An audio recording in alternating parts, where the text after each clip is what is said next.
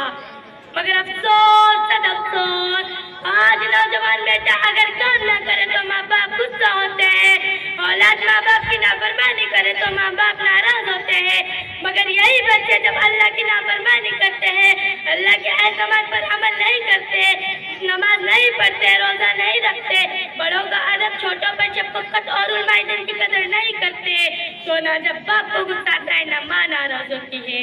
वो बच्चे जो अल्लाह की नाफरमानी करते हो वो आपके फरमाबरदार कैसे हो सकते हैं? हालांकि हदीस शरीफ में आता है कि जब आदमी मर जाता है तो उसके अमल मुनक़ता हो जाते हैं, मगर 3 अमल बाकी रहते हैं, जिसमें एक नेक लड़का भी होगा जो अपने वालिदैन के लिए दुआ करता है। मोहतरम हज़रात, तीसरी जिम्मेदारी यह है कि जब बच्चे बड़े हो जाए तो उनका निकाह कर दे। अगर वो किसी गुनाह में फंसेगा तो उसका गुनाह उसके वालिदैन पर भी होगा।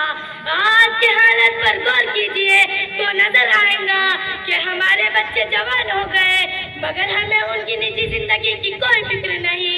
वो गलत रास्ते पर जाए, नाजायज ताल्लुकात करे, मोबाइल और इंटरनेट का गलत इस्तेमाल करे, मगर हम जरा भी टेंशन नहीं लेते।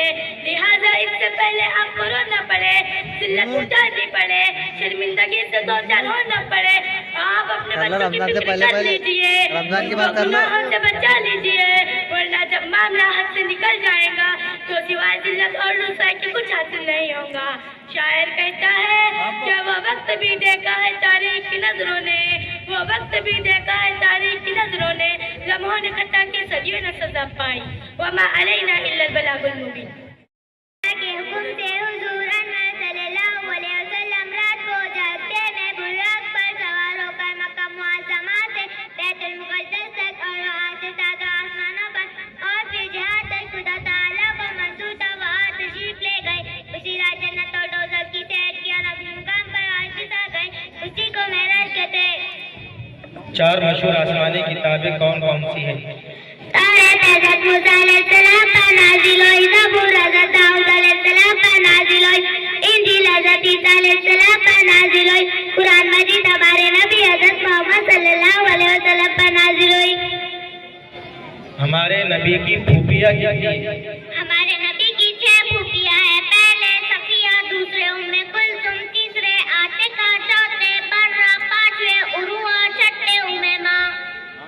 फरिश्तों की तादाद कितनी है? जवाब, फरिश्तों के तादाद अल्लाह ताला के सिवा किसी को मालूम नहीं, मगर इनमें 4 फरिश्ते मुकर्रब और मशहूर है।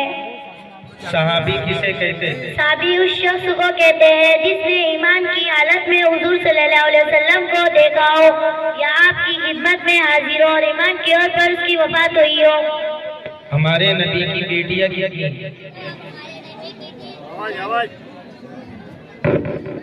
जवाब, हमारे नबी की 4 बेटियां हैं। पहले हज़रत उम्मे कुलसुम, दूसरे हज़रत रुक़ैया, तीसरे हज़रत ज़ैनब, चौथे हज़रत फातिमा रज़ियल्लाहु ताला अन्हा। क्या नमाज हो गई? हाँ भाई, नमाज तो हो गई, लेकिन आज आप इतना लेट कैसे हो गए? आप तो रोजाना जल्दी आते हो। अरे क्या बताओ यार, आपको बताइए, मेरा घर पीछे की तीसरी गली में है। आज मैं अजान के फौरन बाद घर से निकला तो हमारी गली के मोड़ पर करीम भाई का घर का काम शुरू था और उन्होंने घर का सारा मटेरियल, रेती, ईंटें, गिट्टी वगैरह गली ही में रखवा दिया, जिसकी वजह से आने जाने का रास्ता बिल्कुल बंद हो गया। फिर मैंने दूसरी गली से आना चाहा तो वहाँ शादी का मंडप लगा हुआ था और रास्ता भी बंद था। फिर मैंने तीसरी गली से आने की कोशिश की तो वहाँ शादी का खाना शुरू था और रास्ता भी बिल्कुल बंद था। फिर मैं जैसा तैसा करके हम यहाँ आया हूँ। अब आप ही बताइए मैं कैसे जल्दी आता? अरे हाँ यार, हमारे यहाँ जब कोई घर बनाता है या शादी भी होती है तो रास्ता इस तरह से बंद किया जाता है कि आने जाने को भी रास्ता नहीं रहता, जिसकी वजह से बहुत तकलीफ होती है। काफी किसी बीमार को हॉस्पिटल ले जाना पड़ता, किसी को अर्जेंट काम होता है, किसी को नमाज को जाना रहता, लेकिन रास्ता बंद होने की वजह से हम वक्त पर नहीं पहुँच पाते। हमें इसके बारे में इमाम साहब से पूछना चाहिए कि रास्ते को बिल्कुल बंद कर देना कि आने जाने वालों को तकलीफ हो, क्या जायज है? चलो हम चलकर इमाम साहब से पूछते हैं।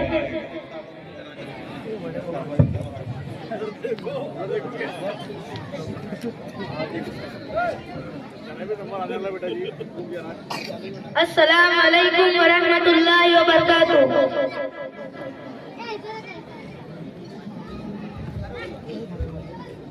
वालेकुम अस्सलाम व रहमतुल्लाहि व बरकातुहू। और साथियों, कैसे हो, कैसे आना हुआ? हम सब ठीक है। हम आपसे एक मसला पूछने आए हैं। आप पूछो।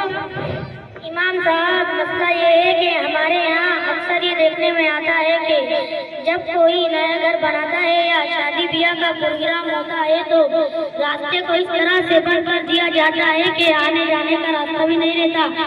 क्या ऐसा करना हो, रास्ते को बिल्कुल बंद कर देना जिससे लोगों को तकलीफ हो, क्या जायज है? माशाल्लाह, आपने बहुत अहम मसला पूछा है।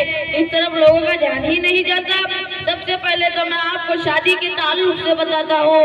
हमारे नबी हजरत मोहम्मद सल्लल्लाहु अलैहि वसल्लम ने इरशाद फरमाया, अन निकाह मिन सुन्नती, ये निकाह मेरी सुन्नत है। और भाई, सुन्नत को सुन्नत तरीके पर किया जाए तो उसमें बहुत बरकत होती है। और हमारे नबी हजरत मोहम्मद सल्लल्लाहु अलैहि वसल्लम ने इरशाद फरमाया कि सबसे ज्यादा बरकत वाला निकाह वो है जिसमें कम से कम खर्च हो। और उलमा इकराम भी बार बार इसी बात को बयान कर रहे हैं और लोगों से गुजारिश कर रहे हैं कि निकाह को सादगी से किया जाए। लेकिन आजकल देखने में आता है कि हमारी शादियों में बिदात और खुराफात बहुत ज्यादा हो गई है। इससे हमें बचना चाहिए। इसी तरह रास्ते पर शादी का मंडप लगाना और रास्ते को बिल्कुल बंद कर देना कि आने जाने के लिए भी रास्ता ना रहे, ये भी जायज नहीं है। हदीस शरीफ में आता है कि अल्लाह के नबी हजरत मोहम्मद सल्लल्लाहु अलैहि वसल्लम ने सहाबा इकराम को रास्ते में बैठने से मना फरमाया। तो सहाबा इकराम ने कहा, ये हमारी मजलिसें हैं, यहाँ हम बातचीत करते हैं। तो आप सल्लल्लाहु अलैहि वसल्लम ने कहा, अगर बैठना ही है तो रास्ते का हक अदा किया करो। पूछा गया, रास्ते का हक क्या है? इरशाद फरमाया, नजर नीची रखो, सलाम का जवाब दो, किसी दूसरे रास्ते चलने वाले को तकलीफ मत दो, अच्छाई का हुक्म करो, बुराई से रोको। और भी बहुत सारी हदीस रास्ते के ताल्लुक से आई है जिनसे बात बिल्कुल वाज़ेह हो जाती है कि रास्ते पर मजलिस लगा कर बैठना, हंसी मजाक करना, गाली गलौज करना जिससे कि कोई दूसरे रास्ते चलने वाले को तकलीफ हो, ये भी जायज नहीं है। इसी तरह घर बनाते वक्त घर का सारा सामान जैसे ईंट, रेती, गिट्टी वगैरह को रास्ते पर लाकर रख देना और रास्ते को बिल्कुल बंद कर देना कि आने जाने के लिए भी रास्ता ना रहे, ये भी जायज नहीं है। बाल दफा तो देखने में आता है कि घर का सारा सामान लाकर रास्ते पर रख दिया जाता है और काम शुरू होता है 8-10 दिन के बाद। ये सरासर जुल्म है। इमाम साहब, एक मसला ये भी है कि बाज़ औरतें अपने छोटे छोटे बच्चों को बाहर रास्ते में या नाली वगैरह में बैतुल खला के लिए बिठाती है, क्या ये सही है? भाई, ये गलत है। हमारे नबी हजरत मोहम्मद सल्लल्लाहु अलैहि वसल्लम ने रास्ते पर और साए वाली जगहों पे कज़ाए हाजत करने से मना फरमाया है। और हमारे नबी हजरत मोहम्मद सल्लल्लाहु अलैहि वसल्लम ने फरमाया है, अत्तहूरु शत्रुल ईमान, ये पाकीज़ा ईमान है। इसीलिए अपने बदन और कपड़ों के साथ साथ अपनी गली, अपना गांव, अपना मोहल्ला और अपने मुल्क को भी साफ रखने की कोशिश करनी चाहिए। इमाम साहब, एक आखिरी बात बता दीजिए कि आजकल शादियों में जो खुराफात हो रहे हैं जैसे हल्दी की रस्म, मेहंदी की रस्म, न्यारी खिलाना वगैरह, इनका क्या हुक्म है? भाई, ये फजूल खर्ची है और फजूल खर्ची करने वाले को शैतान का भाई कहा गया है। और शादियों में जो खुराफात होती है जैसे मेहंदी की रस्म, हल्दी की रस्म, जिसमें गैर महरम एक दूसरे को हल्दी लगाते हैं, निहारी खिलाना वगैरह, ये बिल्कुल नाजायज और हराम है। वक्त नहीं है वरना मैं आपको तफसील से बताता। बस दुआ कीजिए कि अल्लाह ताला हम सबको हजरत मोहम्मद सल्लल्लाहु अलैहि वसल्लम के रास्ते पर चलने वाला बनाए। अच्छा, ठीक है साथियों, मेरे मकतब का वक्त हो गया है, मैं चलता हूँ। का सम्मान है वो यकीनन एक माँ और बाप की संतान है। आज की थोड़ी ना है बेटी बचाओ की सदा, आज की थोड़ी ना है बेटी बचाओ की सदा, ये रसूलुल्लाह का छेड़ा हुआ अभियान है। ये बेटी बचाओ अभियान ये हमारे नबी ने शुरू किया था। जिस जमाने में औरतों को जिंदा, बच्चियों को जिंदा दरगोर किया जाता था, उस जमाने में आकाए नामदार जनाब मोहम्मद रसूलुल्लाह सल्लल्लाहु अलैहि वसल्लम ने बेटी बचाओ अभियान शुरू किया था। उसी के उन्वान से ये बच्चियां हमारे सामने तकरीर पेश करेंगी।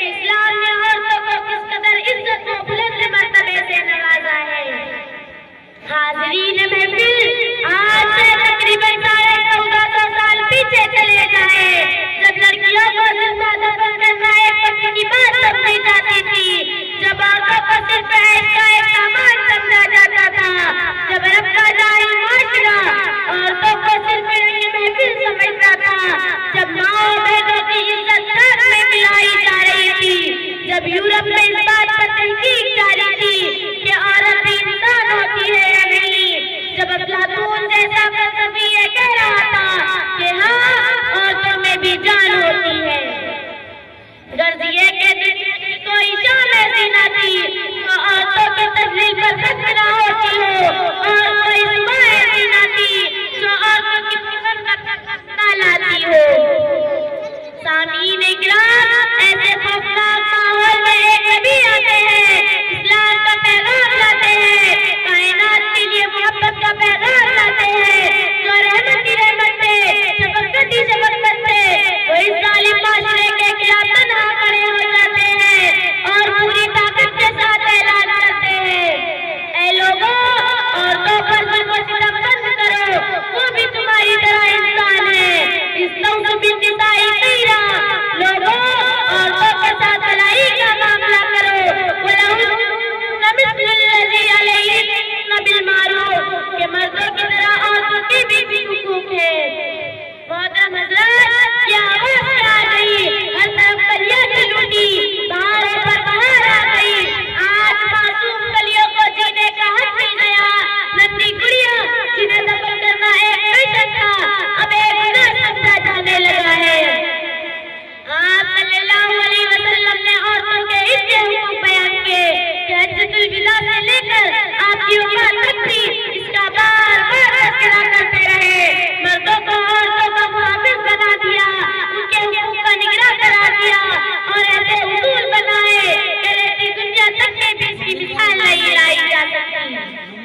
चुनांचे आप सल्लल्लाहु अलैहि वसल्लम के फरमान के मुताबिक और अगर फरमाए तो फरमाया अल-जन्नतु तहता क़दामी उम्महातिकुम, कि जन्नत तुम्हारी माँ के कदमों के नीचे है, और अगर बेटी है तो उसे वालिदैन के लिए जहन्नम से बचने का ज़रिया बनाया, और अगर बहन है तो उसे भाई के लिए रहमत और मोहब्बत बनाया, और अगर बीवी है तो एक तरफ भाई से सुकून निकला दिया तो दूसरी तरफ फरमाया कि तुम में सबसे बेहतर वो है जो अपनी बीवियों के साथ अच्छे। गर्जिए के इस्लाम ने औरतों को जो मकाम और मर्तबा दिया है वो किसी भी मज़हब में नहीं है, किसी धर्म में नहीं है, जिसका तकाज़ा ये था कि हमारी औरत इस्लाम के कदमों पर निसार हो जाए, इस्लाम के दिए हुए रिकाबत पर कुर्बान हो जाए। मगर अफसोस, सद अफसोस, आज हमारी माएं और बहनें इस्लाम की नज़ीम इम्कानात का शुक्रिया अदा करने की बजाय इस्लाम का काम कर रही है, इस्लाम के मुकाबले में मगरिब की उल्टी तहजीब और गंदे कल्चर को ज्यादा अहमियत दे रही है। पर्दे में बैठी मेरी माँ और बहनों, कान खोल कर सुन लो, हकीकत ये है इस्लाम आजादी के दावेदारों को औरतों की इज्जत व आजादी से कोई मतलब नहीं है। उनका मकसद था दुनिया में उलियायत फैलाना, जिसमें वो कामयाब हो गए। उनका मकसद था तिजारत को चमकाना, जिसमें वो कामयाब हो गए। अच्छी चीज से लेकर बुरी चीजों में भी औरतों के फोटो चमकाए गए हैं। उनका मकसद था कि ग्राहक उस सामान की तरफ मुतवज्जे हो जाए। मैं उन झूठे आजादी के दावेदारों से पूछना चाहती हूँ कि बताओ, क्या यही है औरतों की इज्जत? क्या यही है औरतों की आजादी? अगर इसी का नाम इज्जत है तो बताओ जिल्लत के क्या माने हैं, रुसवाई के क्या मफहूम है? खुलासा ये है कि असल में औरतों को हकीकी आजादी इस्लाम ही ने दी है, और जिस आजादी का नाम ये दुनिया वाले बता